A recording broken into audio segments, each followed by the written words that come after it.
இன்றைய நாளில் எங்களுடைய அதிதி பகுதியினூடாக இணைந்திருக்கிறார் கவிஞர், படைப்பாளி, எழுத்தாளர், பல சாதனைகளுக்கு சொந்தக்காரர், கவிமலர்கள் பைந்தமிழ் சங்கத்தின் தலைவி ரியா ரித்துசூர்யா. வணக்கம். வணக்கம். ஆதம் டிவி நேயர்களை மீண்டும் சந்திப்பது மிகவும் மகிழ்ச்சி. கலைத்துறையில ஒரு முக்கியமான சாதனையாளர் நீங்க அப்படின்னு சொல்லணும். அந்த வகையில இந்த முறை இலங்கைக்கு வந்ததுக்கான நோக்கத்தை எங்களுடைய நேயர்களோட பகிர்ந்து கொள்ளுங்க. இந்த முறை வந்ததோட நோக்கம் என்னன்னா, 1000 புத்தகங்கள் நாங்கள் வெளியிடுறதா போன வருஷம் திட்டமிட்டோம். அந்த விழா இந்த மாதம் வச்சுருந்தோம், ஆகஸ்ட் மாதம் வச்சுருந்தோம். அது இப்போ கொஞ்சம் தள்ளி போயிருக்கு. ஏன்னா இது ஒரு பெரிய ப்ராஜெக்ட் இல்லையா, பிரம்மாண்டமான விழா. 1000 படைப்பாளர்களை ஒன்றா சேர்க்கறதுன்றது கொஞ்சம் கடினமான காரியம் தானே. அதோட பேக் ஒர்க் சொல்லுவோம் இல்லையா, அதுக்காகவும் இந்த விழாவோட குட்டி குட்டி விழாக்கள் நடந்துக்கிட்டு இருக்கு. அது எப்படின்னா, புத்தகம் வெளியீட்டு விழான்னு ஒன்று, நாங்கள் என்ன பண்ணோம், அறிமுக விழான்னு ஒன்று செஞ்சுக்கிட்டே இருக்கோம். எதுக்காகன்னா அந்த 1000 புத்தகங்களை அந்த இலக்கு அடையறதுக்காக. ஸோ அந்த விழா இப்போ மட்டக்களப்புல நடக்குது. அதுக்காக நான் பங்கெடுக்க வந்திருக்கேன். நடைபெற இருக்கிற இந்த விழாவுக்கு என்ன மாதிரியான புத்தகங்கள் வந்திருக்கு? இலக்கியம் சார்ந்து வந்திருக்கு. இது கதை, கவிதை, சிறுகதை, நாவல், பயணக்கட்டுரை, ஆய்வு கட்டுரை, வர்மக்கலை சொல்லுவாங்களே, வர்மக்கலை, ஜோதிடம். நானே எதிர்பார்க்கல இந்த மாதிரியான புத்தகங்களும் வருமா. அப்புறம் ஆன்மீகம், சிவன்லேருந்து அல்லாலேருந்து கிறிஸ்டியனுக்கு எல்லா விதமான புத்தகங்கள் வந்திருக்கு. ஸோ இந்த மாதிரி விழாக்கள் நான் பண்ணும்போது நம்ம விளையாட்டாக தான் ஆரம்பிக்கிறோம். ஓகே, இது நான் பண்ணணும், ஒரு சாதனை நினச்சி ஆரம்பிக்கிறோம். இது மாதிரி உள்ளுக்குள்ளே தோண்டி எடுக்கிற மாதிரி இருக்குது. நானே எதிர்பார்க்காத விதமான புத்தகங்கள்லாம் வந்திருக்கு. அது உலக அளவில் எனக்கு நிறைய ரெஸ்பான்ஸ் நல்லாவே கிடைச்சிது. இலங்கையை பொறுத்த வரைக்கும் 200 எழுத்தாளர்கள்கிட்ட பங்கெடுக்கிறாங்க. எல்லாருமே, அது இல்லாமல் எல்லா மொழிகளிலும் வந்திருக்கு. சிங்களம் வந்திருக்கு, அரபி வந்திருக்கு, உருது, தெலுங்கு, ஹிந்தி, இங்கிலீஷ். நிஜமாவே இந்த சாதனை பயம் நிறைய மாற்றங்களை உருவாக்கும் நினைக்கிறேன் நான். நிச்சயமாக 1000 புத்தகங்கள் அப்படின்னு சொல்லக்குள்ள 1000 படைப்பாளிகளா இல்ல 1000 புத்தகங்களா? 1000 படைப்பாளிகளும் கிடையாது, 1000 புத்தகங்கள், 1000 தலைப்புகள். 1000 தலைப்புகள் எப்படின்னா, ஒரே படைப்பை நானே எடுத்துக்கிட்டீங்கன்னா, ஏற்கனவே நான் 18 புத்தகங்கள் வெளியிட்டு இருக்கேன்.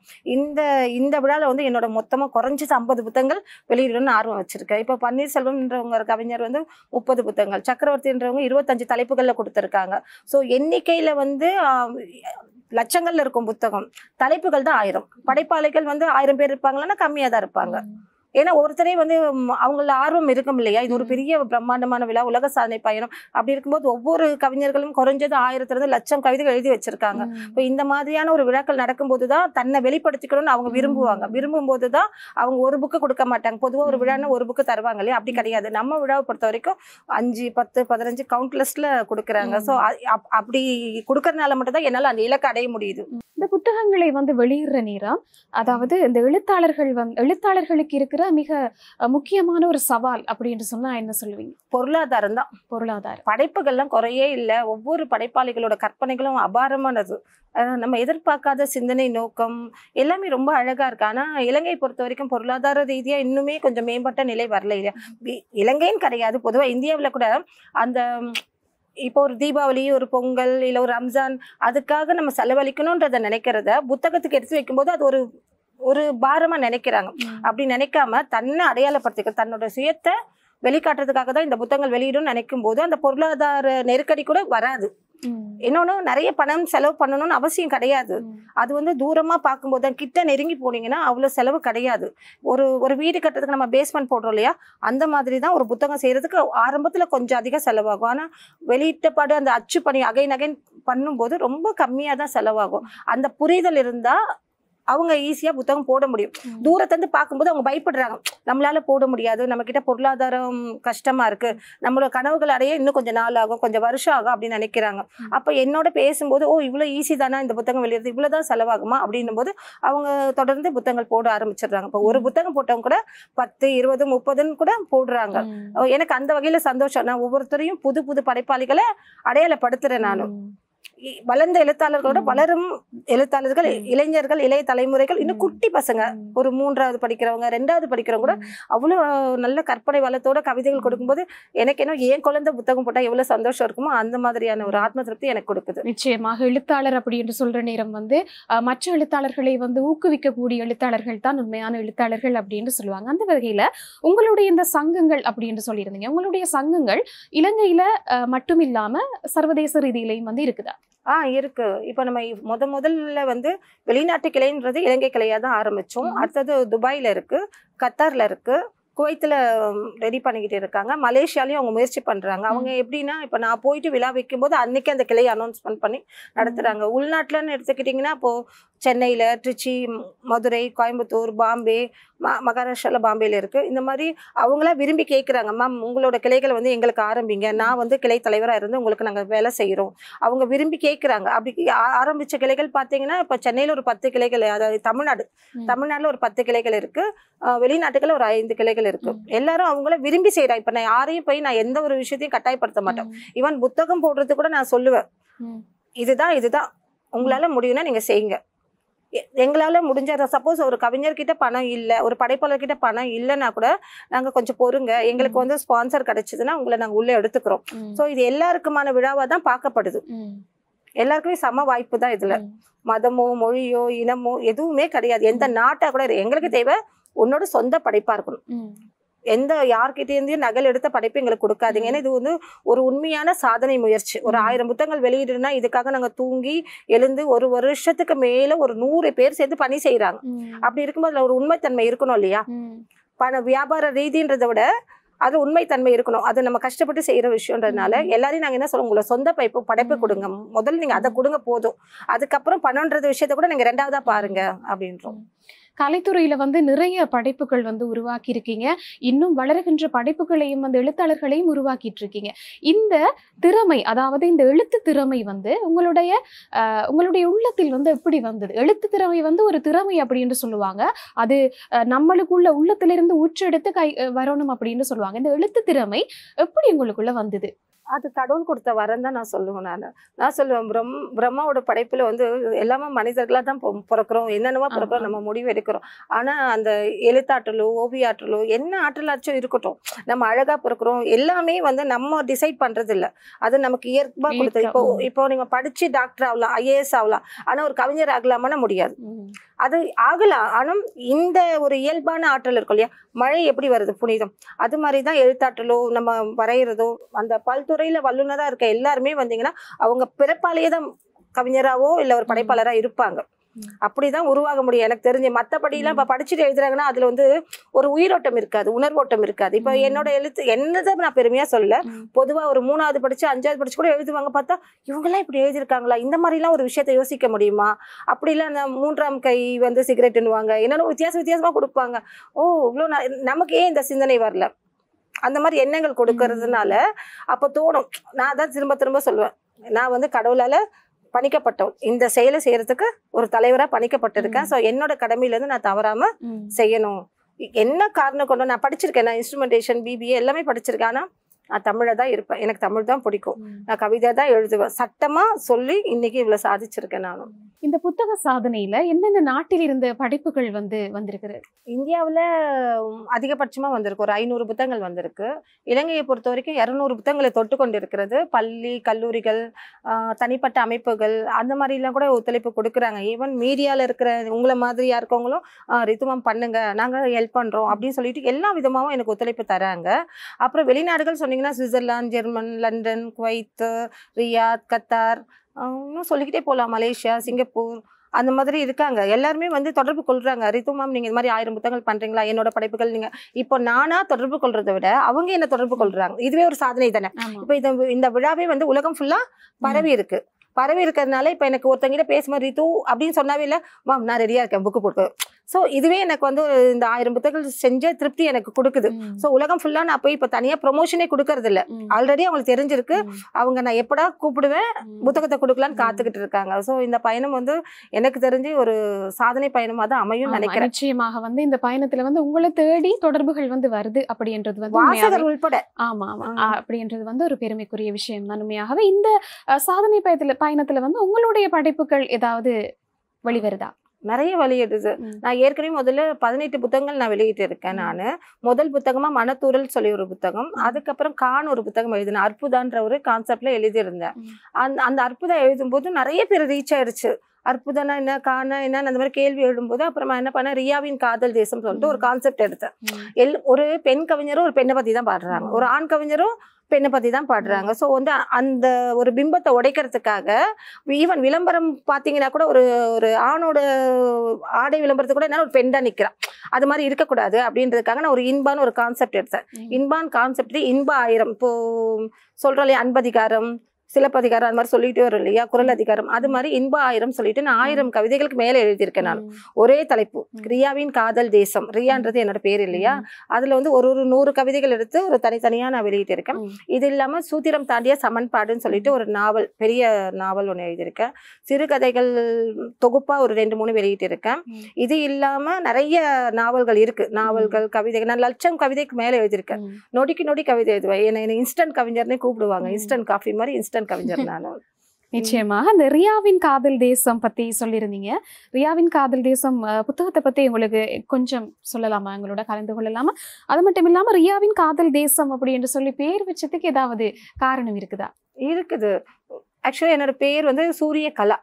அதுக்கப்புறம் ரித்து வந்து என்னோட சின்ன பையன் பேரு, அது ரித்து சூரியன் புனை பெயரை அடிச்சு. ஒரு நாள் என்ன கேட்டான், என்ன கேட்காம என் பேரை நீங்க எப்படி யூஸ் பண்ணுவீங்க, எனக்கு எனக்கு பெர்மிஷன் இல்லாம காப்பிரைட் இருக்கு அப்படி இப்படி என் பையன் கேட்கும்போது, இல்ல நான் என் பேரை நான் மாத்திக்கிறேன் போ, ரியான்னு மாத்தினேன். இப்போ ரியாவா அடிச்சு இப்போ உலகம் ஃபுல்லா என்னை வந்து ரித்துமா தான் கூப்பிடுவாங்களே. அந்த ரியாவின் காதல் தேசம்ன்றது வந்து இப்போ இப்போ ஒரு குடும்பம்னா ஒரு ஹஸ்பண்ட் 2 பசங்க, இதுதான் அவங்களோட பொதுவான அவங்க சார்ந்த ஒரு, என்னது அப்படி கிடையாது. என்னோட உலகமே வந்து கவிதை தேசம் தான், இந்த படைப்பாளர்கள் தான். உறவுகள்னு சொன்னாவே எனக்கு கவிதை தான் உறவுகள். அப்ப என்ன நினைச்சேன், இது ஒரு நம்மளோட ஒரு தேசம், இது எனக்கான ஒரு நாடுன்ற மாதிரி தான் ரியாவின் காதல் தேசம் ஆரம்பிச்சேன். அதே தொடர்ந்துகிட்டே இருக்கு. 1000 கவிதைகள் தாண்டி போயிருக்க, அதுலயே 12 புத்தகங்கள் வெளியே இருக்கு ரியாவின் காதல் தேசம். எத்தனையாம் ஆண்டு உங்களோட கவிதை படைப்புகளை வந்து நீங்க எழுத ஆரம்பிச்சீங்க? எழுத ஆரம்பிச்ச ஆண்டு? எழுத ஆரம்பிச்சு நான் 2வது படிக்கும் போதே நான் எழுத ஆரம்பிச்சிட்டேன். அப்பெல்லாம் கட்டுரைகள் அந்த மாதிரி எழுதிட்டு இருந்தேன். அதுக்கப்புறமா நான் 10வது படிக்கும் போதுதான் முதல் கவிதை இந்த குடும்ப மலர்ல இதுவாச்சு. தினகரன் தினமணி பத்திரிக்கை வரும் இல்லையா, அந்த தினகரன்ல குடும்ப மலர்ல என்னோட முதல் கவிதை வெளியாச்சு.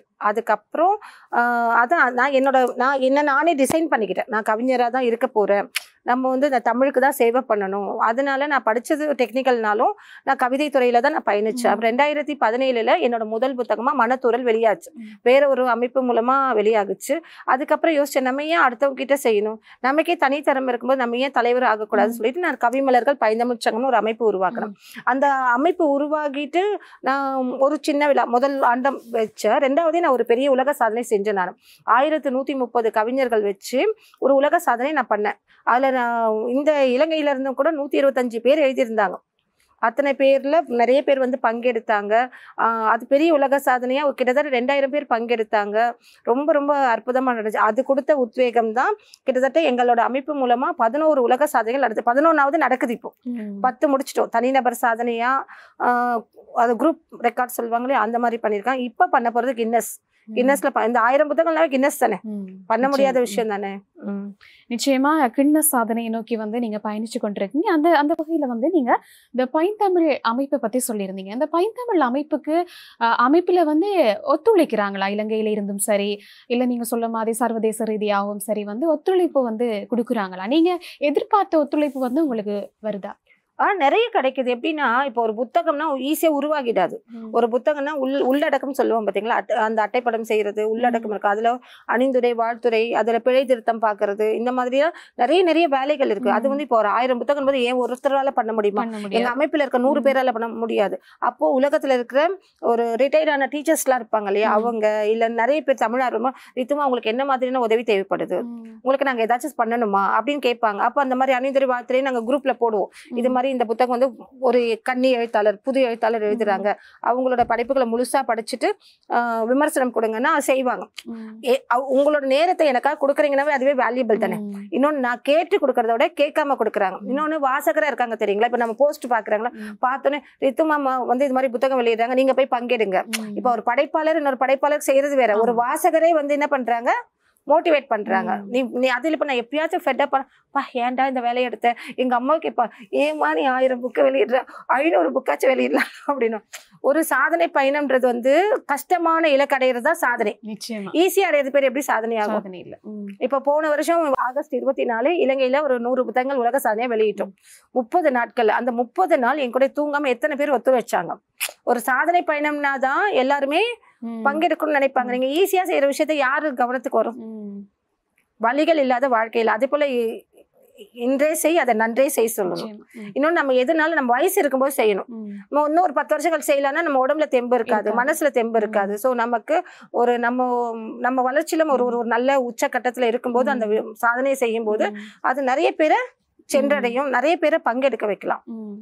அந்த வகையில வந்து இப்ப வாசிப்பு பழக்கம் அப்படின்றது வந்து மாணவர்களிடையும் சரி எல்லார்கிட்டையும் வந்து ஒரு குறைஞ்சிக்கிட்டு போற பழக்கமா தான் இருக்குது. சொல்ல போனா வாசிப்பு பழக்கம் வந்து ஒரு குறைவடைந்து செல்கின்ற பழக்கமா தான் இருக்கு. ஏன்னு சொன்னா இந்த நவீன தொழில்நுட்பங்களினால வரவால அப்படி போய்கிட்டு இருக்கு. இப்படி இந்த வாசிப்பு பழக்கம் வந்து குறைஞ்சு போறதை பத்தி நீங்க என்ன நினைக்கிறீங்க? அதாவது எங்களுடைய இளம் சமூகத்தினருக்கு வந்து நீங்க என்ன சொல்ல விரும்புறீங்க? அந்த வாசிப்பு பழக்கம் குறையாம இருக்குது. இப்ப எங்க நாட்டுல கூட ஸ்கூல்ஸ் எல்லாம் டெவலப் பண்றாங்க. கட்டாயம் ஒரு மணி நேரம் வாசிக்கணும், புத்தகம் வாசிக்கணும். அந்த வாசிக்கிறத பத்தி ஆய்வு செஞ்சு எழுதணும். அதே போல ஊருக்கு ஒரு நூலகம், எல்லா ஊர்லயும் நூலகம். முன்னெல்லாம் வந்து ஒரு பர்டிகுலர் கன்னிமாரா லைப்ரரின்னு ஒரு மெயின் லைப்ரரி இருக்கும். அப்படி எங்கேயோ ஒன்று இருக்கும். அந்த லைப்ரரிக்கு யாரும் போக மாட்டாங்க. பொதுவாக கன்னிமாரான்றது மட்டும்தான் நினைவில் இருக்கும். இப்ப ஜஃப்னால ஒரு நூலகம் சொல்றோம் இல்லையா, யாழ் நூலகம். அதுதான் இப்ப இலங்கை சொன்னா யாழ் நூலகம். இப்ப அப்படி கிடையாது. இப்போ தமிழ்நாட்டுல என்ன பண்ணிருக்காங்க, ஊருக்கு ஒரு கட்டாயம் ஒரு நூலகம் இருக்குன்னு சொல்லிட்டு அரசாங்கமே நூல்கள் வாங்கி அவங்களே கொடுக்குறாங்க. அப்போ இந்த படைப்பாளர்கள் வந்து நிறைய வாய்ப்புகள் கிடைக்குது. என்ன பண்ணணும், பயன்படுத்திக்கணும். என்னென்ன மாதிரியான வாய்ப்புகள் இருக்குன்னு நமக்கு அனௌன்ஸ்மெண்ட் வருது இல்லையா, அதை அவங்க வந்து எடுத்துக்கணும். இளம் தலைமுறையினர் பொறுத்த வரைக்கும் என்ன பண்றாங்கன்னா அவங்கள வழிகாட்டுதல் தான். ஒரு கடலூர்ல ஒரு ஸ்கூல்ல ஒரு வாட்ஸ்அப் புலனம் இருக்கு இல்லையா, அந்த அமைப்பு மூலமா 100 புத்தகங்கள் வெளியிட்டு இருக்காங்க.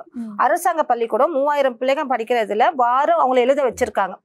அப்போ ஒரு ஆசிரியர் நினைச்சு என்ன பண்ணலாம், நல்ல மாணவர்களை உருவாக்கலாம், வாசிப்பு திறனை கூட்டலாம். ஒரு இளம் தலைமுறை உருவாகணும்னா அது ஆசிரியர்கள் வழி நடத்திட்டு போற எங்களை மாதிரியான அமைப்புகளோட உத்வேகம் கொடுக்குறோம் இல்லையா, அதுலதான் அவங்க உருவாக முடியும். அதனால வாசிப்பு பழக்கம் குறையல, எங்கேயுமே குறையல. அவங்களுக்கு அந்த வாய்ப்பை நம்ம என்ன பண்ணல, கொடுக்கல. இப்படி ஒரு வாய்ப்பு இருக்கு, இந்த மாதிரி ஒரு கேட் இருக்கு, நீ இது வழியா போனீன்னா நீ சாதிக்கலாம் அப்படின்னு அவங்க சொன்னாதானே தெரியும். இந்த விழாவில் பங்கு பெற்றுவதற்கு வந்து ஏதாவது ஒரு கட்டுப்பாடுகள் இருக்கிறதா? கட்டுப்பாடுகள் எல்லாம் கிடையாது. கட்டுப்பாடுகள் இருக்குது. என்னதுன்னா அரசியல், பாலியல், வன்முறை அந்த மாதிரி எல்லாம் லிமிட்டட் இருக்கு. இந்த புத்தகங்கள்லாம் சர்வதேச லெவல்ல போகுது. எல்லா நாடுகளுக்கும் பயணிக்கும் போது அந்த உங்களுக்கு இருக்கோம் இல்லையா, இமிகிரேஷன் அந்த மாதிரி எல்லாம் ப்ராப்ளம் இருக்கிறதுனால நாங்க சொல்லுவோம் எல்லாத்துக்கும் ஒரு எல்லைக்கு உட்பட்டு தான் எழுதணும். அப்படி இல்லாத புத்தகங்கள் ரிஜெக்ட் பண்ணிடுவோம் அப்படின்னு சொல்லியிருக்கோம். இன்னொன்று, எல்லா சின்ன வயசு ஒரு முன்னாடி சொன்ன மாதிரி ஒரு 2வது படிக்கிற குழந்தை கூட புத்தகம் வெளியிடுறாங்க. அதுவே பெரிய 90 வயசு தாத்தா, 92 வயசு தாத்தா ஒருத்தர் புத்தகம் எழுதுறாரு. ஸோ வயது வரம்புலாம் கிடையாது. உங்ககிட்ட உங்களோட சொந்த படைப்பை நாங்க கேட்கறது. அதே போல மறுவெளியீடு பண்ணிக்கலாம். ஆனா அந்த சாதனை பயணத்துல மறுவெளியீடு கிடையாது. சொந்த படைப்பா இருக்கணும், முதல் முறை வெளியீடா இருக்கணும். இப்ப நான் நூல் அறிமுகம் தான் பண்றேனே தவிர அந்த புத்தகத்தை தொடர்ந்து கூட நாங்க காட்ட மாட்டோம். இப்ப இந்த புத்தகத்தோட அட்டைப்படத்திலோட பேரு சொல்லுவாங்க, அது எழுதுற ஆத்தர் பேர் சொல்லுவாங்க, இவங்க இங்க இருந்து எழுதுறாங்க, இவங்களோட இத்தனாவது புத்தகம் வெளியாகுதுன்றத இந்த ஆரம்ப விழா குட்டி குட்டி விழாக்கள் நடக்குது சொன்னோம் இல்லையா. இப்ப மட்டக்களப்புல நடந்தது, நாவலப்பட்டியில நடந்தது, ஜஃப்னால நடந்தது, அடுத்தது நுவரலியால நடந்தது, இப்ப கொழும்புல நடந்தது. இந்த மாதிரி இப்ப மறுபடியும் மட்டக்களப்புல நடக்குது. எல்லா இடத்துலயுமே ஒரு 5 புக்குங்க. எதுக்குன்னா இந்த புத்தகங்கள் எந்த மாதிரி உருவாகிட்டு வருது, எந்த மாதிரியான வரைமுறைக்குள்ள வருது, இல்ல புத்தகங்கள் வந்து புத்தகத்தோட தரத்தை பார்ப்பாங்க இல்லையா, ஒரு அட்டைப்படத்தோட தரத்தை பார்ப்பாங்க. அந்த ரீசனுக்காக அவங்க இன்னொன்னு, நீங்க ஒரு புக்கு வெளியிடுறீங்க, இது ஒரு வருஷம் கழிச்சு வெளியாக போகுது, ஆனா இந்த புத்தகம் எப்படி வந்துச்சுன்னு உங்களுக்கு எப்படி தெரியும்? அதுக்காக உங்களுக்கு நாங்க ஒரு சாம்பிள் புக்கு கொடுக்குறோம். ஒரு 4 புக்கு கொடுத்து இதை விற்கலாம் கூடாது, இது உங்களோட பார்வைக்கு, அதுல இருக்கிற பிழைகள் சரி பண்ணிக்கவோ இல்ல ஏதாச்சும் பிடிக்கலன்னா மாத்திக்கிறதுக்காகவோ அந்த ஆரம்ப விழாக்கள் அவங்களுக்கு உதவியா இருக்கு. ஒரு விழா இருந்தா தானே நீங்க அந்த வேலையை செய்யணும்னு நினைப்பீங்க. இல்ல அப்புறம் வரும் விழா இருக்கு, ஒரு 10ஆம் மாசம் நடக்க போகுது, அப்புறமா கொடுக்கலான்னு ஒரு எண்ணம் வரும். உங்க புக்கு உங்க கையில ஒரு குழந்தைய பார்க்கும்போது என்ன தோணும்? இது ஏன் குழந்தை, இந்த குழந்தை மாதிரி இன்னொரு குழந்தை வேணும் அப்படிலாம் தோணும் இல்லையா? சோ இந்த விழாவோட இது ஒரு பெரிய ப்ராஜெக்ட்ன்றதுனால இந்த ஆரம்ப விழாக்கள் ஒண்ணா நடைமுறைக்கு கொண்டு வந்து அதுவும் நல்லா சக்சஸ்ஃபுல்லா நடக்குது. அவங்களுக்கு கூப்பிடுறாங்க. இப்ப அந்தமான்ல இருக்கு, அடுத்த மாசம் 20ஆம் தேதி அந்தமான் தமிழ்ச்சங்கத்துல அவங்க எங்களுக்கு கூப்பிட்டாங்க. இது மாதிரி நீங்க ஒரு விழா வைக்கிறீங்களான்னாங்க. நானும் வைக்கிறேன்னு. இப்ப அங்க கிட்டத்தட்ட ஒரு 10 புத்தகம் அறிமுகமாகுது. அந்த 10 புக்குன்னவங்க என்ன பண்ணாங்க, கொஞ்சம் அமைதியான, ஐயோ புத்தகம் வெளியிட்டு இருக்கு, அப்ப நம்ம கொடுக்கலாம். சோ அப்ப இந்த 1000 புக்கு நாங்க ஒவ்வொரு செங்கலா கட்டிக்கிட்டு ஒரு இந்த பில்டிங்கை உருவாக்கிட்டு இருக்கோம். உருவாக்கி அப்படிங்க இந்த இலங்கையில வந்து நவம்பர் 5ஆம் தேதி பிளான் பண்ணியிருக்கேன். அதுக்கு முன்னாடி பெரிய விழா எங்க இருக்குன்னா இந்தியாவில தான், சென்னையில ஸ்டேடியம்ல உள் மைதானம் சொல்லுவாங்க இல்லையா, அங்கதான் நடக்க போகுது. இந்த வாட்டி ஸ்டேஜ் எல்லாம் கிடையாது. எதுக்காகனா 1000 பேர் ஒரே இடத்துல நிக்க வச்சு 1000 பேர் கையில புக்கு கொடுத்தா எப்படி இருக்கு யோசிச்சு பாருங்க. எல்லாரும் கொடி பிடிச்சிட்டு இருக்க மாதிரி இந்த வாட்டி புத்தகத்தை பிடிச்சிட்டு இருக்க போறாங்க. இது ஒரு கனவு விழா. 1000 பேர் பார்ட்டிசிபேட் பண்ண போறாங்க. 4 நாள் விழாவா திருவிழா மாதிரி நடக்கும். அங்க வந்து புத்தக விற்பனைக்கு வைக்கப்படும். அப்படி இருக்கிறதுனால விற்பனை வாய்ப்பும் நம்ம பண்றோம். எல்லா படைப்பாளர்களும் ஒரே இடத்துல சந்திக்க வைக்கிறோம். எல்லா நாட்டு மக்களும் படைப்பாளர்கள் ஒன்னா பங்கெடுக்கிறாங்க. 4 நாள் விழான்னும் போது அவங்களுக்கு ஒரு திருவிழால போய் புத்தக திருவிழால கலந்துக்கிட்ட ஒரு ஃபீல் வரும். இது ஒரு நிறைய மாற்றங்களை உருவாக்கும். இன்னும் நிறைய படைப்பாளிகளை நமக்கு என்ன ஆகும், திரும்ப திரும்ப தரும்னு நினைக்கிறேன். நான் நம்புறேன். நிச்சயமாக படைப்பு என்பது வந்து நிச்சயமாக வந்து மாற்றத்தினை வந்து ஏற்படுத்த வேண்டும். அப்ப உங்களுடைய புத்தகங்கள் வந்து, உங்களுடைய புத்தகமும் சரி இல்ல உங்களை சார்ந்தவர்களுடைய புத்தகமும் சரி வந்து சமூகத்துல வந்து மாற்றங்களை ஏற்படுத்தி இருக்கு அப்படின்னு சொல்லி நீங்க உணர்றீங்களா? கட்டாயம். நிறைய பேர் ஃபோன் பண்ணி மிட் நைட்ல எல்லாம் கூட அழுவாங்க. மிட் நைட் பண்ண மாதிரி எனக்கு தற்கொலை பண்ற எண்ணம் இருக்குது. ஒரு வாட்டி ராணுவத்துல இருக்க ஒருத்தர் ஃபோன் அடிக்கிறாரு, நான் பீரங்கி முகாம்ல இருக்கேன், நானு எனக்கு இப்ப செத்து போன போல தோணுது, எனக்கு வந்து குடும்பத்தை விட்டு நான் தனியா இருக்க மாதிரி இருக்கு, நான் உழைக்கிறேன், நாட்டுக்காக உழைக்கிறேன், ஆனா என்னோட குடும்பம் வந்து என் மேல பாசமா இல்ல, இறந்து போகணும்னு தோணுதுன்னு உடனே ஃபோன் அடிக்கிறாங்க. ஏன் எனக்கு அடிக்கிறாங்க? ஒரு கவிஞர், ஒரு படைப்பாளி, ஒரு தலைவர்ன்றது சமூக பொறுப்பு அவங்களுக்கு இருக்கு.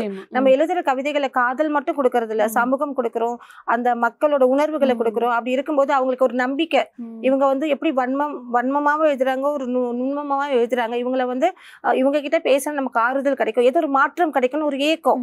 அன்னைக்கு பேசினோன்னு நான் சொன்னேன், நான் என்ன சகோதரியா நினைச்சுக்கோங்க, என்னோட பிள்ளைங்களை வந்து உங்களோட பிள்ளைங்கள நினைச்சுக்கோங்க, நீங்க என்னைக்குனாலும் எங்க வீட்டுக்கு வந்தீங்கன்னா நாங்க மாமான்னு கூப்பிடுவாங்க, நீங்க பயப்படாதீங்க. இந்த உலகம் வந்து ரொம்ப பரந்த உலகம்.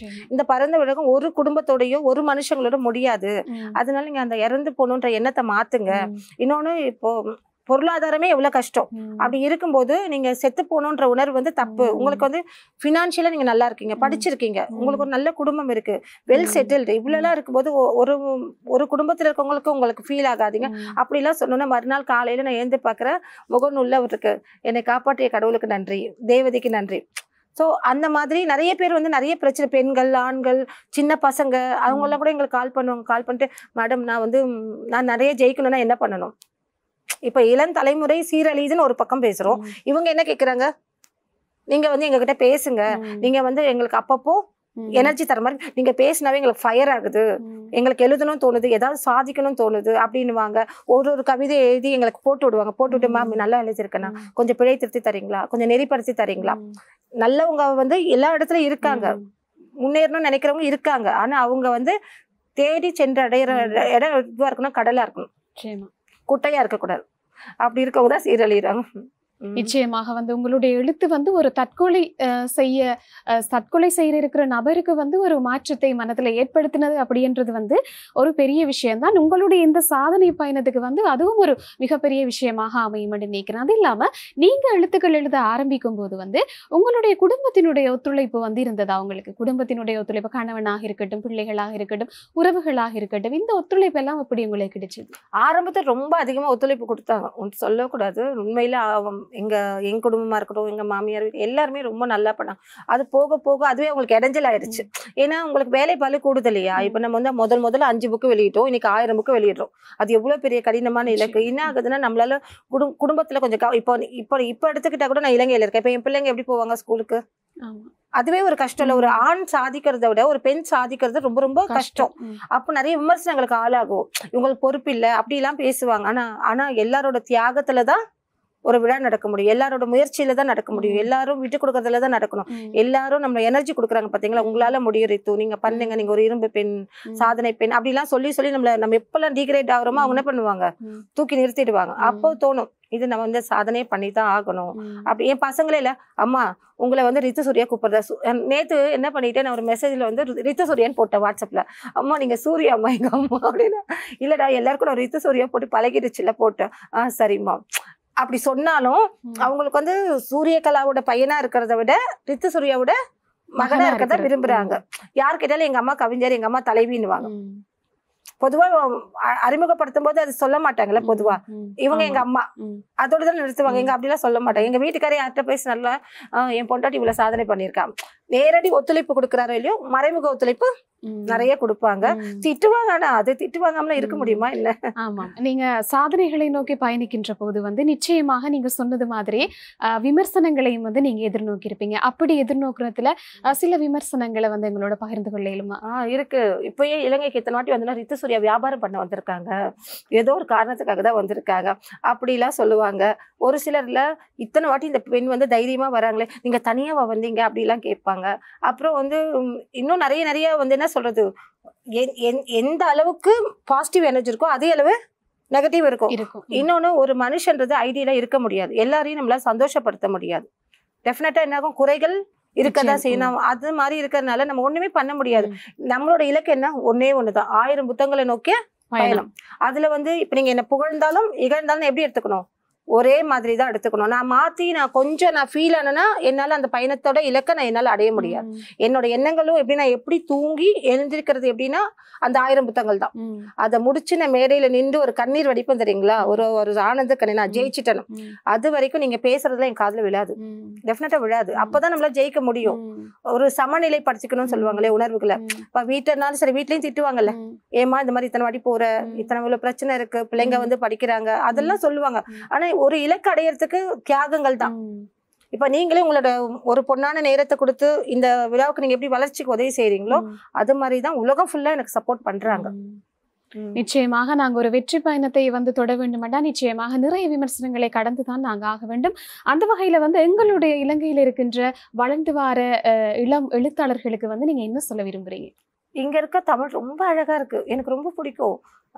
எலாக்ஸ்டின் ராஜன் ஒரு பையன், அவன் பேசும்போதே இல்ல முத்தும் வைரங்களையும் சிதறின மாதிரி இருக்கும். அந்த தமிழே அழகு, அது பேசுறது வந்து ஒரு அழகுன்னுவாங்கல்ல, இங்க கூப்பிடுறது ஒரு அழகு. என் மகனே, என் மகளே, எங்க நாட்டுல வாடா அப்படின்னு.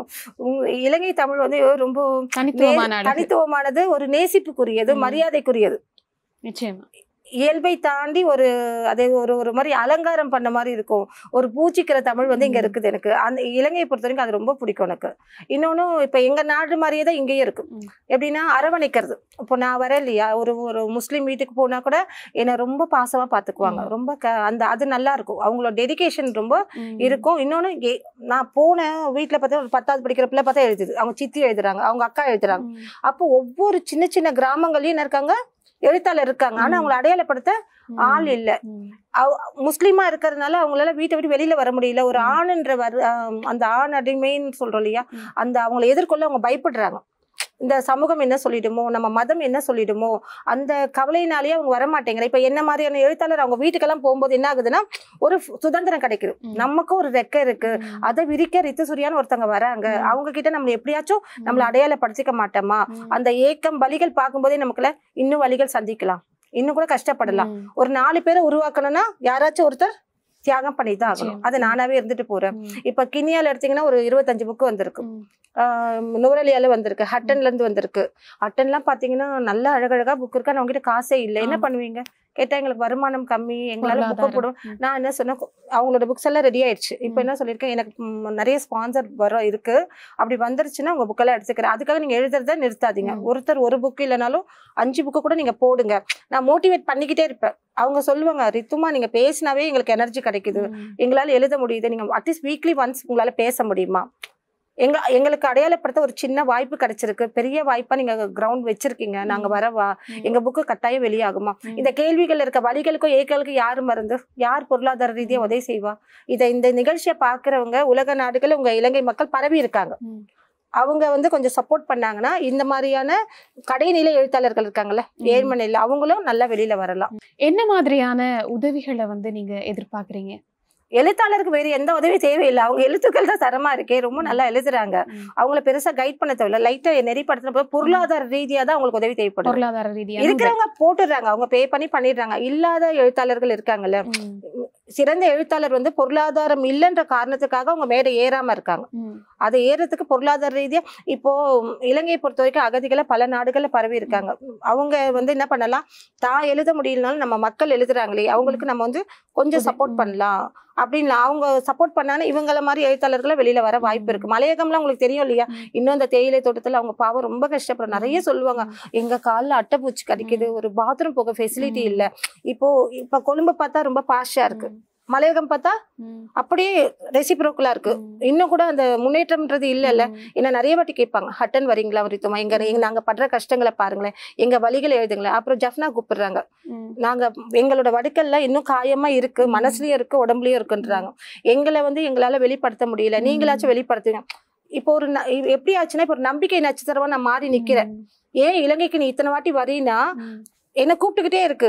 இந்த உணர்வுகள் வந்து என்ன கூப்பிடுவாங்க, உங்களை பார்க்கணும் போல இருக்கு, உங்களை பேசணும் போல இருக்கு, நீங்க வந்தீங்கன்னா எங்களுக்கு கொஞ்சம் நல்லா இருக்கும். அப்படி கூப்பிடுறதுனாலதான் நான் திரும்ப திரும்ப வரேன். நான் மலையகத்தை பத்தி கதைச்சிருந்தீங்க. மலையகத்தை பொறுத்தவரையில நிறைய எழுத்தாளர்கள் வந்து, நிறைய உணர்வு பூர்வமாக எழுதக்கூடிய நிறைய எழுத்தாளர்கள் வந்து இருக்கிறாங்க. அந்த வகையில வந்து அப்படியான எழுத்தாளர்களுக்கு வந்து நீங்க, அதாவது உணர்வு பூர்வமாக தன்னுடைய எழுத்தின் மூலம் ஒரு மாற்றத்தை ஏற்படுத்தணும் அப்படின்னு நினைக்கிற வளர்ந்து வர எழுத்தாளர்களுக்கு வந்து நீங்க உங்களுடைய அனுபவத்திலிருந்து என்ன சொல்ல, ஒரு மோட்டிவேஷனா அவங்களுக்கு என்ன சொல்ல வாரீங்க? ரஜினி ஒரு கவிஞர், ஆசிரியர் தான். அவங்க ஒரு கவிதை எழுதியிருந்தாங்க. அந்த கவிதை எனக்கு டக்குன்னு சொல்ல வரல. அந்த கவிதையில என்ன தெரியுமா இருக்கு, மலையக அந்த தேயிலை தோட்டத்தை நான் வேலை செஞ்சுட்டு இருக்கேன், அட்டைப்பூச்சி என் காலை கடிக்குது, அந்த நேரம் அவங்களுக்கு வந்து மாதவிட போக்கு இருக்கு, என்னோட ஆடையில பட்டு இருக்கு, அதை என் மகன் என்னை பார்க்க கூடாது. ஏன்னா அந்த ஒரு நாள் அவங்க லீவ் போட்டா கூட அன்னைக்கான வருமானம் போயிடும். இன்னொன்னு அந்த அவங்க வந்து அந்த வருமானத்துக்காக கர்ப்பத்தடை பண்ணிக்கிறாங்களாம். ஏன்னா ஒரு குழந்தை உருவாயிட்டா ஒரு வருஷம் வேலை செய்ய முடியும். அப்போ அவங்க பொருளாதாரன்றது எங்க இருக்காங்க உங்களுக்கு? அந்த கவிதை படிக்கும்போது கண்ணில் தண்ணி வரும் நமக்கு. ஐயோ, ஒரு இவ்வளவு கஷ்டங்களோட நீங்க வாழ்றீங்களா, அந்த அவங்களோட அடுப்புல பூனை தூங்குது அப்படின்னு எழுதுறாங்க. அவங்களோட எழுத்துக்கள் என்னன்னா அதிக கண்ணீரை சுமந்து வருது, இயலாமையை சுமந்து வருது, துக்கங்களை சுமந்து வருது, அவலங்களை சுமந்து வருது. அப்படி இருக்கும்போது அவங்களுக்கான வாய்ப்புகள் வந்து நியாயம், இந்த உலகத்துல எல்லாருக்கும் வாழ சம உரிமை இருக்கு, அடிப்படை தேவைகள் நிறைவேறணும். அப்படி பார்த்தா அவங்களுக்கு இன்னும் உரிமைகள் வந்து சேரல. அதை சேரத்துக்கு எல்லாரும் தான் ஒத்துழைப்பணும். அது உலகம் ஃபுல்லாவே. இப்போ எப்படி சோமாலியால இன்னும் வறுமையில செத்துக்கிட்டு இருக்காங்களோ, மலையகத்துல இன்னும் கஷ்டப்பட்டுக்கிட்டு இருக்காங்க. அவங்களுக்கு அந்த வாய்ப்பு போய் சேரணும். மலையக எழுத்தாளர்களை பத்தி வந்து பேசியிருந்தீங்க. வந்து மலையக எழுத்திலே வந்து புழுதி படுக்கையிலே புதைந்த எம் மக்களை புகழ் மொழியும் இல்லை அப்படின்னு சொல்லி அந்த அவலத்தை வந்து வெளிப்படுத்திருப்பாரு வந்து கவிஞர், ஈழத்து கவிஞரால், எனக்கு சரியா ஞாபகம் இல்லை யாருன்னு சொல்லி. இந்தியாவில இருந்து வந்து இலங்கையினுடைய மலையக மக்களை பத்தி பேசினது வந்து உண்மையாகவே ஒரு பெருமைக்குரிய விஷயமாகத்தான் இருக்கு. அது மட்டும் இல்லாம வந்து நீங்க இந்த விழா நடக்கிறது சம்பந்தமா வந்து பேசியிருந்தீங்க. இந்த விழாவை நடத்துறது வந்து உண்மையாகவே ஒரு வியாபார நோக்கம் இருக்கிறதா? இந்த விழாவை நடத்துறதுக்கு வியாபார நோக்கம் மட்டும் இருக்கிறதா? வியாபார நோக்கம் சொல்ல முடியாது, ஆனா பொருளாதாரம் எல்லாமே நடத்த முடியாது. இப்ப பணம் வாங்காம எத்தனை பேருக்கு நம்மளால போட முடியும்? ஒரு கவிதை நீங்க போடுறீங்கன்னு வச்சுக்கோங்க, பரவாயில்ல நான் போட்டு தரணும். ஒரு புத்தகம் போடும்போது பணம் வந்து ஒரு பங்கு, பெரிய பங்கு ஒரு வளர்ச்சியிலயும் சரி. இப்போ ஒரு புத்தகம் நீங்க செஞ்சுட்டீங்க, ஒரு 10,000 ரூபாய் கொடுத்து செஞ்சுட்டீங்க, அதை செய்யும் போதே இல்ல இது எவ்வளவு காசா மாறும் யோசிக்க கூடாது. முதல்ல ஒரு படைப்பாளி தன்னை அடையாளப்படுத்திக்கணும். இந்த உலகத்துக்கு நான் கவிஞர், நான் ஒரு படைப்பாளி அறிமுகப்படுத்திக்கணும். அதுக்கப்புறம் தான் என்ன ஆகணும், அந்த எழுத்தோட தரத்தை மெருகேற்றிக்கணும். அதுக்கு அடுத்ததுதான் வியாபார நோக்கம். அது எத்தனாவது இடத்துல வருது? ஒரு 5வது இடத்துல வருது. சரி, நீங்க ஆரம்பிக்கிற ஒவ்வொரு விஷயமும் அதோட கடைசி இலக்கு என்னன்னா பொருளாதாரம் தான். தன்னை அடையாளப்படுத்திக்கிறதும் பொருளாதார ரீதியா வெற்றி அடையிறது அந்த ஒரு விழாவோட நோக்கமும் சரி, ஒரு படைப்பாளர் நோக்கமும் இருக்கும். அது தப்பும் இல்லையே. என்னோட ஆக்கத்தை நான் விற்கிறேன், அதுல என்ன தப்பு இருக்கு? நான் ஒன்னும் அடுத்தவனோட பொருளை விற்கலையே. என்னோட அறிவு திறமைக்கு என்ன மதிப்பிடணும் அது விற்கிறேன், அது தப்பு கிடையாது. ஆனா செய்யும் போதே முதல்ல அது பணமாக்கணும்னு ஒரு சிந்தனை இருக்கக்கூடாது, அடையாளப்படுத்திக்கணும் ஒண்ணு. இன்னொன்னு, இப்ப மலையக எழுத்தாளர்கள் சொன்னோம், அவங்க கிட்ட நிஜமாவே இல்ல. இப்போ நிறைய பேர் எங்கிட்ட போய் ரீசெண்ட் டைம்ல ஒருத்தவங்க பேசினாங்க, நிறைய வளையல் போட்டிருந்தாங்க, நிறைய நகை போட்டுதான், எங்கிட்ட காசே இல்லை, புத்தகம் போடணும்னாங்க. நான் சொன்னேன், நான் யாருக்கு உதவி செய்வேன்னா, ஒரு ரிட்டையர்ட் பர்சன் இருப்பாங்க இல்லையா, இது என்ன சொல்றது, ஓய்வூதியத்துல இருந்து குறைஞ்சபட்ச வருமானத்துல இருக்கிற ஒரு ஏழைக்கு, ஒரு நோயாளிக்கு சாப்பாட்டுக்கே வழி இல்லாத ஒரு எழுத்தாளருக்கு, ரொம்ப ஏழ்மை குழந்தையா இருப்பாங்களா, ஒரு வேலை வீட்டு வேலை செய்யறவங்களோட பிள்ளைங்களுக்கு, தோட்ட வேலை செய்யறவங்க. ஸோ இவங்களெல்லாம் தாண்டி தான் நீங்க அடுத்த நிலைக்கே வரீங்க. அதுதான் நான் சொன்னது கடைநிலை எழுத்தாளர்கள். அவங்களுக்கு தான் எங்களோட ப்ரிஃபரன்ஸ். நீங்க எல்லாருமே வந்து எனக்கு வாய்ப்பு கொடு, எனக்கு வாய்ப்பு கொடுக்குன்னா அப்ப அவங்களுக்கெல்லாம் யார் தருவா? உங்களால 3 வேளை சாப்பாட்டுக்கு கொடுத்து, உங்களால ஒரு வீட்டு வாடகை கொடுத்து, இல்ல ஒரு வேலைக்கு போய் சம்பாதிக்க முடிஞ்சா உங்க புத்தகத்தான செலவை நீங்க பாத்துக்க முடியும். அதுவும் இல்லாத ஒரு எழுத்தாளர் இருக்காங்கல்ல, அவங்கள நாங்க கைப்பிடிச்சு கூட்டிட்டு வரோம். அப்படி சொன்ன உடனே அந்த அம்மா வந்து உடனே காசு போட்டுட்டாங்க, புத்தகத்தையும் கொடுத்துட்டாங்க. ஸோ அவங்களுக்கு தெளிவான புரிதல் நம்ம கொடுக்கணும். நீங்க நம்ம ஏன் பணம் வாங்குறோம், ஏன் பணம் வாங்கல, ஏன் ஒரு வெளிநாட்டு படைப்பாளி எக்ஸ்ட்ரா பணம் கொடுக்குறாரு, அவரு கொடுக்குற அந்த பணம் யாருக்கு போகுது? இல்லாத ஒரு எழுத்தாளருக்கு. இப்ப இதுல எங்க வியாபார நோக்கம் இருக்கு? வியாபார நோக்கம்னா உங்ககிட்ட நான் அதிகமா வாங்கி நான் என்னோட லாபமா நான் என் வீட்டுக்கு எடுத்துட்டு போனேன். நாங்க அப்படி பண்றது இல்ல. மேட்ல இருந்து பள்ளத்தை நிறைக்கிறோம், ரெண்டுத்தையும் சமப்படுத்துறோம். சோ எழுத்தாளர்ன்ற வாய்ப்பு என்ன பண்றோம்? சமநிலையா பகிர்ந்து கொடுக்குறோம். அந்த இடத்துல நான் வியாபாரமா நான் பார்த்தேன்னா நான் தலைவராகவே உருவாயிருக்க முடியாது. என்ன மாதிரி ஒரு 10 தலைவர்களை நான் உருவாக்க மாட்டேன். நான் தான் தனி, நான் மட்டும்தான் தலைவரா இருப்பேன். அப்படி இல்லையே. இலங்கை கிளைக்கு ஒரு தலைவர் இருக்காங்க, துபாய்க்கு ஒரு தலைவர் இருக்காங்க, மலேசியாவுக்கு ஒரு தலைவர் போடுறோம், சின்ன சின்ன திருநெல்வேலிக்கு போடுறோம். எதுக்கு? நீங்களும் உருவாவுங்க. என்னால 100 பேருக்கு செய்ய முடியும், 10 தலைவருக்கு சேர்ந்தா 1000 பேருக்கு செய்ய முடியும், 1000 பேர் சேர்ந்தா 1,00,000 பேருக்கு செய்ய முடியும். தமிழும் வளரும், படைப்பாளர்களுக்கும் வளர்ச்சி வரும். அதுக்காக தான் இந்த முயற்சி எல்லாம். இன்னொன்னு நம்மளும் எவ்வளவு நாள் அந்த சேவையை செஞ்சுக்கிட்டே இருக்க முடியும்? நம்ம ஒரு இளம் தலைமுறை ஒரு எலாஸ்டின் ராஜ் மாதிரி ஒரு 10 எலாஸ்டின் ராஜை உருவாக்குனா ஒரு நல்ல ஒரு ஆரோக்கியமான ஒரு நம்ம நாட்டோட வளர்ச்சிக்கு நம்ம செய்யலாம். அது நம்ம நாடுன்றது இலங்கையா இருந்தா இந்தியானா, உலக நாடுகள் எங்க தான். தமிழ் அழியக்கூடாது, தமிழ் அழியாது, என்னைக்குமே அழியாது. ஆனா அந்த தமிழுக்காக நம்ம செஞ்சுக்கிட்டே இருக்கணும், உயிருள்ள வரைக்கும் செய்யணும். அந்த தமிழச்சின்ற திமிருந்து நம்ம சாகுற வரைக்கும் இருக்கணும். நிச்சயமா எழுத்துக்கள் என்பது நல்ல படைப்புகளை வந்து உருவாக்கணும், அது மட்டும் இல்லாம நிறைய சிந்தனைகளை உருவாக்கணும் அப்படின்னு சொல்லுவாங்க.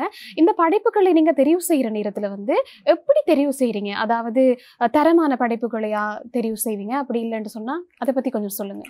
தரமான படைப்புகள் நாங்க சொல்லுவோம். இப்ப வந்து எழுதுறதுக்கு முன்னாடி புதுசா ஒரு எழுத்தாளர் எங்கிட்ட கேட்பாங்க, ரித்துமா நாங்க எதை பத்தி எழுதுனா புத்தகம் வெளியாகும் அப்படின்னு கேட்பாங்க. நாங்க வந்து அரசோட நோக்கம் எங்களுக்கு தெரியும். எங்களுக்கு சொல்லுவாங்க, இது மாதிரி பெண்கள் முன்னேற்றம், விபச்சாரம், பாலியல் சம்பந்தமானது, போதை ஒழிப்பு, மது ஒழிப்பு, கல்வி வளர்ச்சி, பெண்கள் முன்னேற்றம், பெண்களுக்கு ஏற்படுற இது அப்படின்னு ஒரு கவர்மெண்ட்ல கேட்கறாங்க. இது மாதிரி மேடையில் பேசுவது எது, எழுத்து ஆற்றலை உருவாக்குவது எப்படி, இந்த மாதிரி நாங்க டிப்ஸ் நாங்க தருவோம். உங்களால இந்த தலைப்புகள்லாம் உங்களால எழுத முடிஞ்சா எழுதுங்க. இல்ல நீங்க இல்ல எனக்கு இப்பதான் நீங்க ஆரம்ப நிலையில இருக்கீங்களா, உங்களுக்கு என்ன தெரியுமோ அதை எழுதுங்க. அதோட தரத்தை மெருகேற்றதுக்கு நாங்கெல்லாம் அனுபவசாலிகள் தானே. நம்ம டீம்ல இருக்கவங்க எல்லாருமே பாத்தீங்கன்னா ஒரு 6000 படைப்புகள், 1,00,000 படைப்புகள் எழுதினவங்க தான். உங்களை வந்து அவங்க வழி நடத்துவாங்க. அது வழியா உங்க படைப்புகளை நீங்க மேம்படுத்திக்கணும் நாங்க சொல்லி தரோம். அப்படி சொல்லி கொடுக்கும்போது என்ன ஆகுதுன்னா அவங்களுக்கு ஒரு நம்பிக்கை வரும். நம்ம இன்னொன்னு, நீங்க முதல்ல வரீங்க புத்தகம் போட வரும்போதே உங்களுக்கு நல்லா இல்ல சொல்லிட்டு உங்களுக்கு என்ன தோணும்? அவத்தோட நீங்க நிறுத்திடுங்க. நீங்க அழகா இருக்கீங்க சொன்னா இன்னும் கொஞ்சம் உங்களை அழகா பண்ணி, நீங்க நல்லா இல்லப்பா கொஞ்சம் இப்படி பண்ண அப்படின்னு சொல்லி பாருங்களேன். அவங்க அந்த எப்பெல்லாம் நம்ம டீக்ரேட் பண்றோமோ அவங்க உள்ள போயிடுவாங்க. நாங்க அதனால டீக்ரேடே பண்ண மாட்டோம். இப்ப நீ இது எழுதிருக்கப்பா, நீ இன்னும் கொஞ்சம் நிறைய புத்தகங்கள் படி, நிறைய பேரை வாசிக்கும் போது உன்னோட எழுத்து மெருகேறும். அடுத்த புத்தகத்தோட தரம் பாத்தீங்கன்னா இதை விட அடுத்த லெவல் போயிடும். அப்படி நாங்க கொடுக்குற ஊக்கம் தான் அவங்கள நிறைய புத்தகங்கள் போட வாய்ப்பை ஏற்படுத்துது. இந்த இலங்கையில நடக்க இருக்கிற இந்த விழாவுக்கான நிர்வாகிகள் எதுவும் நியமிச்சிருக்கீங்களா? நிறைய பேர் இருக்காங்க. தலைவர் இருக்காங்க, துணைத் தலைவர், இணைத்தலைவர், செயலாளர், பொருளாளர், அப்புறம் விழா ஒருங்கிணைப்பாளர்கள், மாணவர் சங்க தலைவர்கள், இது எல்லாமே அவங்க எழுத்த வச்சுதான் நாங்க அடையாளப்படுத்துறோம். இப்ப நீங்க எங்களோட பேசும்போதே தெரியும் இல்லையா, உங்க உணர்வுகள் எதை பத்தி பேசுது, சுயநலமா பேசுதா, பொதுநலமா பேசுதா, இவங்களோட எழுத்தாற்றல், அறிவு, திறமை, கூர்மை, உங்களோட பரந்த சிந்தனை, இதையெல்லாம் வச்சுதான் ஒரு நிர்வாகியை நாங்க தேர்ந்தெடுப்போம். நீங்க எந்த இடத்துல சுயநலமா பேசுறீங்களோ அவங்க கவிமலருக்குள்ளே வர முடியாது. அதே போல நீங்க முன்னுக்கு வரணும்னு நினைக்கிற யாருமே கவிமலர்ல இருக்க மாட்டா. அடுத்தவனை மேடை ஏத்தி அழகு பார்க்கணும்னு நினைக்கிற ஒவ்வொருத்தருமே தான் இங்க நிர்வாகியா. இன்னொன்னு, யாருக்கும் கட்டாயம் கிடையாது. ஒரு விஷயத்த விரும்பி செய்யறதும் கட்டாயப்படுத்தி செய்யறதுக்கும் வித்தியாசம் நிறைய இருக்குல்ல. அந்த மாதிரி கிடையாது. நீங்க வந்து ஒரு தலைவரை தேர்ந்தெடுக்கிறது கூட உங்களால இதை செய்ய முடியுமா, நீங்க பண்ணுவீங்களா, அவங்களோட டிசிஷன்ல அவங்க கிட்டே கொடுத்துரும். அப்போ ஒரு விரும்பி செய்யற விஷயம் எப்படி இருக்கும்? தரமா தான் இருக்கும், நல்லா இருக்கும். அதனாலதான் அவங்க வந்து 24 மணி நேரம் தொடர்ந்துல வேலை செஞ்சவங்களா இருக்காங்க. அம்மா பாவமா நீங்க ரெஸ்ட் எடுமா அப்படின்னு சொல்ற அளவு கூட அவங்க ரொம்ப ஆர்வமா இருப்பாங்க. டெய்லி ஒரு புதிய சிந்தனைகள் சொல்லுவாங்க. இந்த விட இப்படி எடுத்துட்டு போயிடலாமா, அப்படி எடுத்துட்டு போயிடலாமா. அதுதான் நல்ல ஒரு ஆரோக்கியமான செயல்பாடு. ஒரு முதலாளித்துவம் எதுலையுமே இருக்காது இதுல. ஒரு சகோதரியா, ஒரு தோழியா, அந்த மாதிரி தான் உங்களை நாங்க எல்லாருமே ஒரு கவிமலர்ன்றது ஒரு குடும்பம். அந்த குடும்பத்துல ஒவ்வொருத்தருமே அங்கத்தினர். அவங்கவுங்களும் ஆளாளுக்கு ஒரு வேலையை எடுத்து உங்களுக்கு என்ன வருமோ அதை மட்டும் செய்யுங்க. தெரியாத வேலையில போய் மூக்க நுழைக்காது. இப்படி சொல்லிதான் ஒரு சாதனை பயணமே நடந்திருக்கு. 10 சாதனைகள் முடிஞ்சிருச்சு. உங்களோட அமைப்பு வந்து பல்வேறுபட்ட இடங்கள்ல வந்து இருக்குன்னு சொல்லியிருந்தீங்க. இந்த உங்களுடைய அமைப்புல வந்து தமிழ் மொழிக்கு மட்டும்தான் முதலிடம் கொடுக்குறீங்களா, இல்ல அதை தாண்டி வேற விடயங்கள் இருக்கிறதா? நிறைய இருக்கு. இப்போ உலக சாதனை செஞ்சவங்க நம்ம என்ன நினைப்பாங்க, ரொம்ப ரொம்ப வசதியானவங்கள நினைப்பாங்க. இவங்க இவ்வளவு சாதனை எல்லாம் பண்ணவங்க கிட்ட நிறைய பணம் இருக்குன்னு நினைப்பாங்க. இந்த உதவின்றது தமிழ்நாட்டுல மட்டும் கேட்க மாட்டாங்க, உலகம் ஃபுல்லா இருப்பாங்க கேட்பாங்க. எங்களுக்கு அந்த மாதிரி வேணும், படிப்புக்கு வேணும், ஹாஸ்பிட்டலுக்கு வேணும், அது மாதிரி இல்ல வேலை வாய்ப்பு, அது மாதிரி பல விதமான நோக்கங்களோட எங்க கிட்ட வருவாங்க. எங்களால முடிஞ்ச விஷயங்களை நாங்க செஞ்சு தரோம். இப்ப சொன்ன பாத்தீங்களா, பள்ளத்தை மேடு கொண்டு நிறைக்கிறோம். இப்போ ஒரு ஆடிட்டர் இருப்பாங்க, ஒரு தொழிலதிபர் இருப்பாங்க, அவங்களுக்கு இவங்களோட பிரச்சனை ஒரு இதய நோய் இருக்குன்னு சொல்லி எங்களுக்கு வரும். அப்ப நான் உடனே அந்த போஸ்டரை ரெடி பண்ணிட்டு முகநூல்ல போட்டுட்டு அதை யாரு கிட்ட போனா அவங்க உதவி செய்வாங்க அவங்களுக்கு அனுப்புவோம். அவங்க மூலமா எங்களுக்கு கிளை அமைப்புகள் இருக்கு. இப்ப நான் வந்து கவிமலர் பைந்தமிழ் சங்கம் இருக்கு, பப்ளிகேஷன் வச்சிருக்கேன், CK பப்ளிகேஷன் சந்திரகலான்ற பேர்ல வச்சிருக்கேன், ஆதி ட்ரஸ்ட் வச்சிருக்கேன். ஸோ இந்த அமைப்புகள் இந்த ஆதி ட்ரஸ்ட் மூலமா, ஆதின்றது என்னோட பெரிய பையனோட பேரு, அது கூட நான் ஏன் வச்சேன்னா, எனக்கு அப்புறம் உதவிகள் வந்து தொடர்ந்து செய்யணும். நமக்கு கொஞ்சம் வயசாயிடும்ல, நம்ம பிள்ளைங்களுக்கும் அந்த உதவி செய்யற நோக்கம் வரணும். அந்த ஆதி ட்ரஸ்ட் மூலமா நாங்க கிட்டத்தட்ட பல பேருக்கு செஞ்சிருக்கோம். ஆனா நாங்க அதெல்லாம் வெளியில காட்ட மாட்டோம். உதவி செய்யறதே வந்து ஒருத்தருக்கு தெரியக்கூடாது இல்லையா, அதனால நாங்க சொல்ல மாட்டோம். ஆனா அந்த உதவி செஞ்சவங்களுக்கு நாங்க பணம் அனுப்புனது, இல்ல நாங்க என்ன பொருள் வாங்கி கொடுத்தோம், இல்ல அரிசி வாங்கி கொடுத்தோமா, இல்ல நோட்டு புத்தகம், எல்லாமே அவங்களுக்கு போய் சேர்ந்துரும். யார் பணம் கொடுத்தாங்களோ அவங்களுக்கு சரியான கணக்கு போய் சேர்ந்துரும். இப்போதைக்கு வந்து என்னோட பர்சனல் அக்கௌண்ட்ல தான் வருது. ஆனா அது மாதிரி நான் பண்ணக்கூடாது. அந்த ட்ரஸ்ட்டை வந்து இன்னும் முறைப்படுத்தி அது மூலமா நான் செய்யணும். அது இன்னும் கொஞ்சம் வளர்ச்சி அடையணும். ஏன்னா இப்ப இந்த புத்தகங்களுக்கே நாங்க நிறைய பொருளாதார ரீதி எங்களோட சொந்த பணங்கள் போட்டுக்கிட்டு இருக்கோம். அப்படி இருக்கும்போது இந்த சமூக தொண்டுக்குன்னு எங்களால பணம் எடுக்க முடியாது. இன்னொன்னு, சமூக தொண்டு செய்யறது நம்மளோட நோக்கம் கிடையாது, மொழி தொண்டு தான். இது வந்து கொஞ்சம் என்ன பண்றது, வந்து கேட்கறாங்க உதவி செய்யும், கேட்கும்போது நம்ம என்ன பண்ண முடியும்? ஒருத்தர் கல்யாணம் போன் அடிக்கிறாரு, இது மாதிரி அம்மா புடவையே வாங்கலமா பிள்ளைக்கு, அப்ப நீங்க என்ன பண்ணுவீங்க? அது ஒரு சாதாரண விஷயம் தானே. அது மாதிரி சின்ன சின்ன விஷயங்கள் பண்றோம். ஆனா பெரிய அளவுல இன்னும் செய்ய முடியல எங்களால. இதுக்கே நிறைய ஆயிடுது, புத்தகத்துக்கே அப்படியே அது கடல் மாதிரி எவ்வளவு போட்டாலும் பத்த மாட்டேங்க. இலங்கைக்கு வந்ததினுடைய நோக்கம் வந்து, பிரதானமான நோக்கம் வந்து இந்த விழா சம்பந்தமாக உங்களுடைய நேயர்களுக்கு ஏதாவது சொல்ல விரும்புறீங்களா? இப்ப பாக்குற ஒவ்வொருத்தர்லயும் எனக்கு வந்து என்னால குறைஞ்சபட்ச மனிதர்களை மட்டும் தான் அடையாளப்படுத்த முடிஞ்சது, படைப்பாளர்களை. இந்த இந்த ப்ரோக்ராம், இந்த நிகழ்ச்சியை பாக்குற ஒவ்வொருத்தரும் நீங்க படைப்பாளர்களா இருந்தா பங்கெடுக்கலாம், இல்ல உங்களுக்கு தெரிஞ்ச படைப்பாளர்கள் யாராச்சும் இருந்தாங்கன்னா அவங்க முகம் வேணும். எல்லாருமே ஒரு முகத்துக்காக தான் காத்துன்னு இருக்காங்க. அந்த முகத்தை அடையாளப்படுத்துறதுக்கு கவிமலர் ரித்து சூர்யான் என்ற என்ன தொடர்பு கொள்ளலாம். இந்தியாவில இருக்கிற என்ன வந்து முகநூல் மூலமா ரித்து சூர்யா ரித்துன்ற ஐடியில பார்க்கலாம். இல்லைன்னா என்னோட ஃபோன் நம்பர் வந்து 9042917115 9042917115. ஸோ இந்த நம்பருக்கு நீங்கள் வாட்ஸ்அப் மூலமாக எனக்கு தொடர்பு கொள்ளலாம். நான் சப்போஸ் நான் எடுக்கலைனாலும் எப்போ நான் பார்த்தனோ வித்தின் 24 ஹவர்ஸ்க்குள்ளே நான் ரெஸ்பான்ஸ் பண்ணிடுவேன். என்னால் முடியலன்னா உங்களுக்கான கைடன்ஸ் வந்து இலங்கையோட கிளை தலைவர்கள், நிர்வாகிகள் வந்து உங்களை தொடர்பு கொண்டு உங்களுக்கான வாய்ப்புகள் உலகம் ஃபுல்லாவே கொடுக்குறாங்க. பொறுமையா பதில் சொல்லுவாங்க. கேள்வி உங்ககிட்ட இருந்தா பதில் எங்ககிட்ட இருக்கும். வாய்ப்பு நாங்க கொடுக்குறோம், பயன்படுத்திக்கிறது உங்களோட இது. அதே போல வளர்ச்சியும் முன்னேற்றமும் உங்ககிட்ட மட்டும் தான் இருக்கு. நாங்க வாய்ப்புகள் மட்டும் தான் தர முடியும். அதை நீங்க பயன்படுத்திக்கிறதும் உங்களோட விருப்பம். ஆமா, நழுவ விடக்கூடாது வாய்ப்பு அப்படின்னு சொல்லுவாங்க. அதே மாதிரியா இந்த மட்டக்களப்பில் நடைபெறவிருக்கின்ற இந்த 1000 புத்தகங்கள் விழாவில் வந்து நீங்க பங்கேற்றுக் கொள்ளுங்க. இது சம்பந்தமான மேலதிக தொடர்புகளை வந்து நீங்க ரித்து சூர்யா சொன்ன மாதிரி அவங்களுடைய தொலைபேசி இலக்கத்தை தொடர்பு கொண்டு நீங்க வந்து பெற்றுக்கொள்ளலாம். ஆதவனின் தமிழை வணக்கம் நிகழ்ச்சியின் அதிதி பகுதியோடு இன்று என்னுடன் இணைந்திருந்தார் கவிமலர்கள் பைந்தமிழ் சங்கத்தின் தலைவி ரியா ரித்து சூர்யா அவர்கள். ஒரு சாதனையாளர், அது மட்டும் இல்லாம ஒரு எழுத்தாளர், ஒரு படைப்பாளி, நிறைய படைப்புகளை உருவாக்கக்கூடியவர். அது மட்டும் இல்லாம வளர்ந்து வருகின்ற இளம் சமூகத்திற்கு வந்து ஒரு ஊந்துகோலாக இருப்பவர் தான் அவர். அது மட்டும் இல்லாம இலங்கையில் நடைபெறவிருக்கின்ற அந்த 1000 புத்தகங்கள் வெளியீட்டு விழாவில் வந்து பங்கெடுக்கிறதுக்காக வந்து இந்த முறையும் வந்து வந்திருக்கீங்க.